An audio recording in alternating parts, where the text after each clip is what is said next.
What's up, folks? It's your boy Bob Hollywood back with another exciting review. Today's review is going to be of this WWE Ultimate Edition Mr. T. This is, I think, the second Ultimate I've done. The other one being Roddy Piper way back in July. But today is Mr. T. I bought this guy from a local toy store. I keep calling it a local comic book store, but they don't sell anything but toys and DVDs and video games. But a local toy store, you see, he has a $20 price tag on him. I got him for like 40% off, so it was a steal at that point. $20 is worth it. I think these retail for like $30, $35. But I wanted this guy. I just wanted to support Black History Month. Black to the max and full of facts. But anyway, there's Mr. T. You see him in the box. See his accessories on display. On the left side, it just says Ultimate Edition Mr. T. On the right side, you see a picture of Mr. Tarot, I believe. Either way, Mr. T. On the top, Ultimate Edition. And guess what? Mr. T. On the bottom, legalese and a barcode. And on the back, we see Mr. T. wrestling Roddy Piper. Same Mr. Roddy Piper. Well, I think this came out before that Piper was made, so that Piper might not. It doesn't matter. That's not the Piper I think of, the one that I reviewed. I could be mistaken. But anyway, you see he's the real life picture of that event, as well as the figures doing the same thing. And there is a bio for him, his height, place of birth, his finishing move, and, career highlights as a wrestler. And there's also a bio right there. It says, Mr. T doesn't have any time for jibber jabber. At the first WrestleMania, he put a little star power into his knockout punches when he teamed with Hulk Hogan, boo, in the main event. He showed Roddy Piper, and Paul Orndorff why he pities the fool who steps into the ring with Mr. T. And before we go any further, actually, I'm going to bust him out of his plastic prison, and then I'll talk. BRB. And just like that, we're back. I have Mr. T free from his plastic prison. And you see he has a plethora of accessories. A ton of accessories. Some would even say a shitload of accessories. Where do we start? I guess we'll go left to right like reading a book. He comes with this robe. This is ring attire. Doesn't say anything on the back. But this is clearly fabric. And it could tie. Let's see how easy or hard it is to get on this gentleman.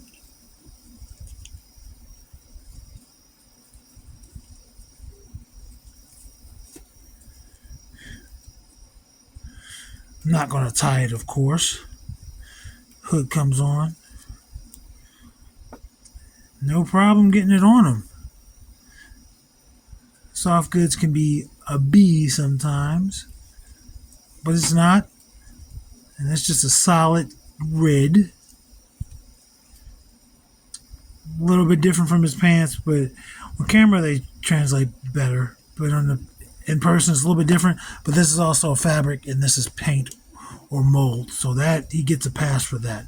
I'm going to stand him back there. We're going to look at this. This, I don't know what it is. At first I thought it was something like a Sergeant Slaughter's little stick, which I don't know what it's called. But I think this is to work out. I don't know. If you know what this is, let me know in the comments. Because I don't know what it is, I don't know how to make them hold it. So we're not going to, I guess. But it's black. It's got some silver. Got some texture here. But yeah, I don't know what this is called. Don't know what it's for. I'm going to put that to the side. Next up, we have his alternate hands. These are two fists. Pow, pow. And obviously, those are going to pop out really easy or pop on really easy because he doesn't have any more accessories to hold, even though I didn't even display him holding his one holding accessory. I'm going to pop both of those fists on there for him. And there he is. He's got both of his fists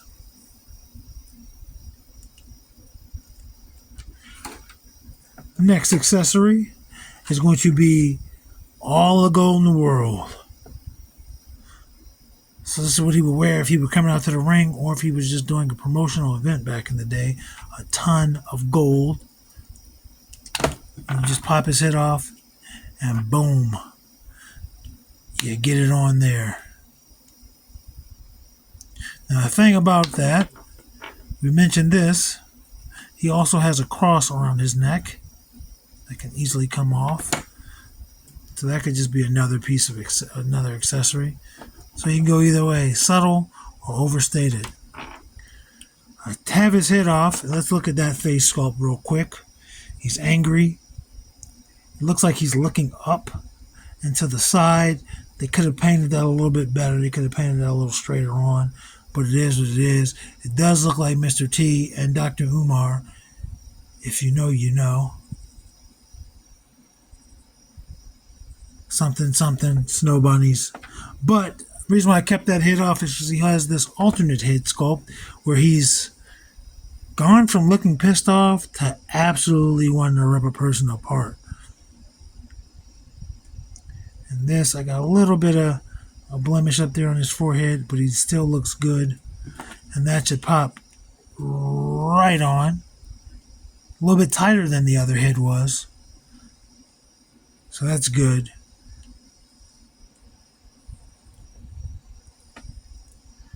Next accessory, we're going to keep that same head on, is a Hulkamania Boo hat. And it's like a snapback. Obviously, it doesn't actually snap back, but you can see the little buttons there. And let's see how well it fits on this head. On this head. Obviously, the lore of this Mr. T, again, stepping on the scene in the first WrestleMania was he was Hulk Hogan's partner. So he's wearing the red. He's got the Hulkamania on. This fits on the head perfectly. And I don't see why it wouldn't fit on either head perfectly. There you go. You can also put this hat on anyone, you know. Might not fit on everyone, but you have options. His final accessory is this Hulkamania shirt. And again, this is soft goods. It's got Velcro there, keeping it closed. He did not have Velcro on the robe. The robe had strings that you could tie. But this shirt says, you guessed it, Hulkamania, boo. But there he is. He's wearing it. See the tears in the back. This head's super loose. I know we go over that in articulation, but geez. But I like it. Getting the same shininess as the robe, slightly different palette than the pants, but again, different materials. Same colors can show up differently on different materials. This head's pissing me off. It's super loose. It's going to be the same for either. See, it's just loose. Anyway, let's go over this guy. Let's look at him. We've already done his face, but look at the haircut. It's the same on both. It's a standard characteristic mohawk of Mr. T. Goes into the beard. I don't know if I ever knew that it connected there. Oh, but I was saying before I busted him out of his plastic prison, Mr. T portrays my favorite Rocky villain, man. Clubber Lang was a menace, man. Offered to bang that man's wife for him so she could know what it was like to be with a real man. Killed Mick, essentially. This guy was a savage. But, yeah. See, he's chocolate out. He's all chocolatey. His torso is just one color. And the only thing breaking him up above the pants is these white bands that are painted on there as opposed to being sculpted. Those are just painted. It's cool. Not a big deal. But you do see he has the red and white pants. It's mostly red, 2 white stripes going down the sides, white and red knee pads. And which interesting thing I didn't realize until I took them out of the plastic prison, the different color shoelaces. That adds character, folks. Red on his right foot, blue on his right foot, red on his left foot. Gold boots. Not brown, not bronze, gold. Just like that. Gold. peg holes down there. Big ass peg holes. Jesus. Gaping peg holes. So yeah, very basic in terms of the look. He's just wearing red tights. His boots are the most, ornate thing about the figure itself, not including the accessories. I do like the red and blue.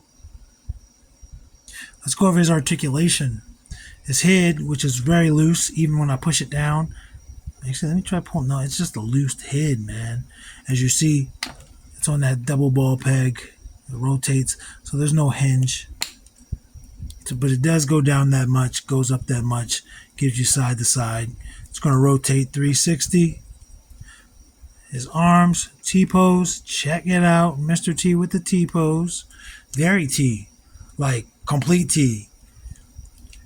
Butterfly joints, rotates 360 at that shoulder, rotates 360 at the bicep. Double jointed pinless elbows, which his arms aren't huge, so he is able to touch his shoulder if you bend his wrist. Speaking of wrist, it rotates at the wrist horizontal on both wrists. Bada bing, bada boom for his waist. That's how far he goes back. That's how far he goes forward. Goes to the side. He can rotate. Nah, his ribs are too big. He can't rotate there, but he can rotate just above the hips. And speaking of the hips, he gives you a full split. His boots kind of remind me of Eddie Guerrero too, by the way. Great split. Kicks forward that far. Not very far. I mean, it looks really good, but it's not that great. It's not that much. Doesn't kick back at all. Guy cut. I don't like that those lines don't match up. If his foot, it doesn't really match up. This one's better, but you got to put his leg in a weird pose for that to match up. That ain't happening, Cap'n. They did fully paint the line, even though you don't see that part, so that's good. Did the thigh. I believe I did the thigh. I just did the thigh. Double jointed pinned knees. That's the best he's going to give you. But he does have a boot cut. He has a forward facing pin for rocker. Those are very tight joints. They always are on WWE figures, but they're there. And he does wiggle side to side. I do believe that's been improved on the Roddy Piper. I could be wrong, but he does have a toe joint as well. And again, I went over the peg hole, thick old, wide old peg holes. Let's get his height, and then let's compare him to the review crew. His height, bring him forward a wee bit. His height is going to be just under 7 inches. Let's just say 7 inches. He's a big boy. So big that I can't wait to compare him to our big boys. Our big boys in the review crew, starting with Roadblock. And I know a lot of people have put this Mr. T head on Roadblocks. And they look cool. I don't have a spare Roadblock. I just have the two, this original and the Tiger Force or Jungle. I don't fucking know. But this guy, here he is with Titus O'Neil. They're about the same height. Don't know if that's accurate in real life. Doesn't matter. Very similar complexion. Very similar complexion. Might be the exact same shade of chocolate. Let's bring in some lovely ladies. Let's bring in first Vixen, who is shorter, and then Andra, who is also shorter. Everybody's going to be shorter than this guy going forward because he was taller than one of the tallest two people in the review crew. But he is taller than both of these ladies. Next up, let's bring in a little color. Since he's already wearing it, let's bring in Devin with the red. Different shades of red. Very similar though. And then John Jones, who is Smaller. They're both smaller. Different shades of chocolate. I'm loving it. Like McDonald's. Mickey D's. I'm loving it. Winston Zedmore. Way shorter. And then Eric Killmonger. Shorter. Not way shorter, but shorter. I mean way shorter. Real life of a person. I'm not going to get into it.